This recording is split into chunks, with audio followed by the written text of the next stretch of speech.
Hello my friends, I'm coming to you from New England on a snowy day. Let me show you the view outside, it's very pretty.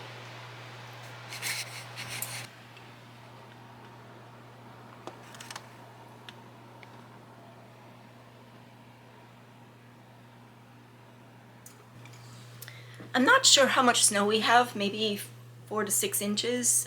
It snowed all day yesterday. It snowed slowly, but it did accumulate, and it's still snowing a little bit today. I'm not sure if you could actually see that in the video. But yeah, it's a nice day to stay home and do dollhouse things, and that's my plan for today. I do have some household tasks I have to do, but I will be spending as much time as I can today on some dollhouse things. So last week was, interesting. First news is, I know I made excuses for having someone help me with the house cleaning twice a month, and I made excuses for why I needed that. However, I've given that up, so it's now down to me, and with a little bit of help from my husband. He works a lot more hours than I do, even though he's technically retired. He's working at career number 2, and he's also in the town government. And it's been really crazy for him. But he is helping me out, I'm glad to say. So it's, you know, it's a readjustment thing, getting used to not having that sort of reset every couple of weeks of like, okay, now I can keep up with it. I got to keep up with it myself all along. And I know most people do that, and I'm just a big baby about it. So, you know, it is what it is. The reason we're doing this, and I'm going to say this out loud because I think there's a lot more people in this situation than ever most of us realize or talk about, but we had kind of a reckoning about our finances and decided that we need to get ourselves out of debt. We have an uncomfortable amount of debt that we want to get out from under, and we're going to try to get that accomplished in the next few years. And hey, stop chewing that up. And so yeah, so we're kind of restructuring a lot of things about how we spend money. Gonna be interesting. The other thing that happened was, so as I mentioned, that I have a dysfunctional digestive system from the larynx on down. Nothing works properly, and I've been seeing a neurogastrologist.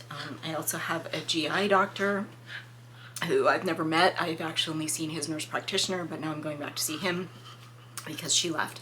Anyway, long story short, they are not in agreement with each other about what I should be doing to take care of these issues. And in fact, they're giving me opposite advice. The neurogastrologist does not want me on the medication that I've been on that has been helping so much. It is a risky medication, and I knew that, and it does make me very worried to be on it, but I also need to be able to eat and function and live my life. And so I was taking that medication, and he said, no, I don't want you on that. And he put me on something else, which also had a scary amount of risk, so I wasn't feeling any better about being on that, but I said, all right, he's the doctor, I'll try this out. I was on it for a week, and it was a disaster. One of the less common side effects, but the one that hit me, was bone-crushing anxiety. I mean, to the point that I was sitting on the floor crying. And my husband said, stop reading the news. Do not look at the news, do not listen to the news, stay away from the news. So the news was sort of what I sort of hyper-fixated on with this anxiety, but it was a very, very unpleasant week, and I'm kind of surprised that I managed to do anything at all. I think the dollhouse activities were definitely sort of my escape from the real world with that stuff. So anyway, I made the decision to stop that medication, go back on the one I was on before, and now I'm just sort of holding on to see what these doctors are going to say next. And do you always have to get into the videos, miss? And I think that I may, I'm going to say to them, would you two please hash it out with each other and decide what I should do? Because they are not from the same practice. They're not even in the same state. So I don't know if they'll talk to each other, but that's what I'm going to ask them to do. All right, all of that I'm sure is too much information, but just to say that, yeah, you know, we have weeks like that, don't we? They're just, you get to the end of them and you feel like they were a month long, not a week long. But I'm here.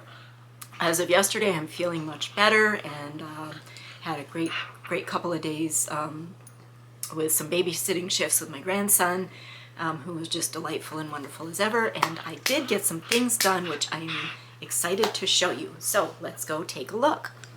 I showed you this Krisenbahn kit, this little vanity set, and I did finish this, and I did some gloss on the paint. I don't think I had done that last time. And then the decorations, the little details on there, that's actually nail art stickers that I bought, and I thought that would just make a really pretty sort of accent on these pieces, and I'm really happy with how they came out. So these are all now fixed into place with the tacky wax. And they are on the housekeeper's bureau. I wasn't sure if I was going to save them for the older daughter's bedroom or if I was going to put them on the housekeeper's bureau. But you know what? I really wanted to place them, and I don't have a bureau in the older daughter's room yet. I'll do something else for her.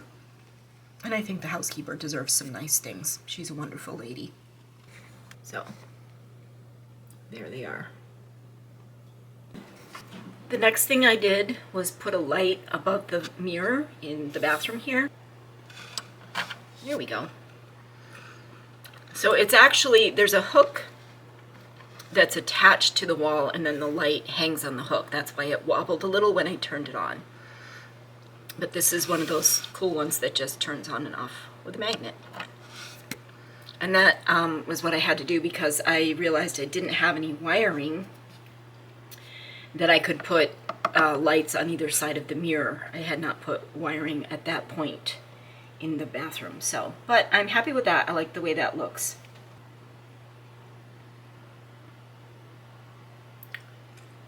I think that looks pretty good. Another thing I'm working on is this Art Deco bed kit. This I'm planning to use in the older daughter's bedroom. And I don't know if this is accurate, but I'm painting these pieces. And I picked out this green. It's called Aloe is the color. And I picked it out to match this beautiful chest that I bought at the Chicago show last year. I'm thinking of doing this sort of rubbed finish where there's like a little bit of the brown showing underneath. And again, I have no idea if that's an accurate thing for this era, but you know what? It's my dollhouse. I want to make it look like that, and I don't think anybody's going to argue with me about it. So these are laser cut pieces. As you can see, I haven't finished the painting. I got interrupted. And then I'll have to make up bedding for it, and a mattress, and you know, bedding and all that. But I thought it was kind of a cool looking piece. Another thing I'm working on is a bathrobe. This I plan to hang in the bathroom on the top floor. So I'm not really finishing the front of it very much because that's going to be hidden. It's going to be hanging on a hook. And I don't need to put extra bulk or layers in there finishing that off. But what I do plan to do with this is kind of to glue it into sort of folds and make it look as though it's just hanging there on a hook. This will be the belt around the middle. I think it's going to be okay. I'm a little worried about getting the folds right to make it look like it's actually the weight of the bathrobe hanging there, but I'm going to, I think I'm probably going to look at some images online and try to, of a bathrobe hanging up, and then try to duplicate the folds and glue them into place and get those sleeves, you know, glued down somewhere.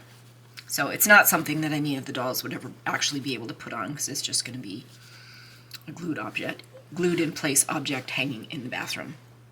But I think it's going to be okay. I hope. We'll see. And then the last thing I worked on this week was I did a lot of scrounging around online trying to find some images of bedrooms to figure out what I wanted to do with the older daughter's bedroom. I didn't find a lot that really appealed to me. It was harder to find images than I thought it would be.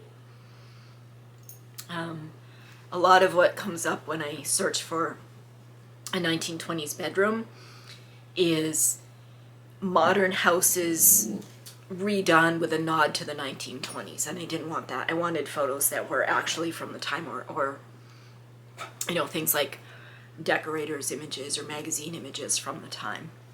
So I did find a few things.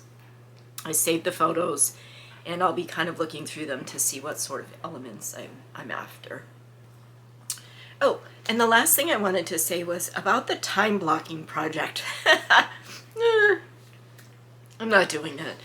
What I am doing, though, is being a little bit more aware of how I'm using my time, trying not to spend too much time on Instagram, avoiding things that I need to do. That was a big problem.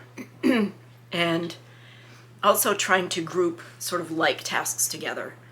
So even though I don't necessarily block out my day in the morning, you know, from 8 to 10, 10 to 12, 12 to 2, whatever, I do know what I have to do at certain times, and then the rest of the time I'm sort of saying, well, all right, it's time to work on the household tasks. That's what I'm going to do. I'm going to do that for the next 45 minutes until, you know, I run out of time.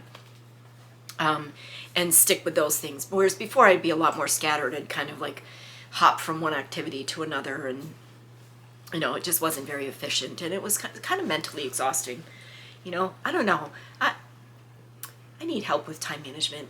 But do we all need help with time management, or are some of us just born able to do it? I don't know. Who knows? Anyway, I hope you're having a good day today. I hope you have a good week ahead and get some dollhouse therapy for yourself, and or whatever it is that revives you. And I will talk to you next week. Take care. Bye.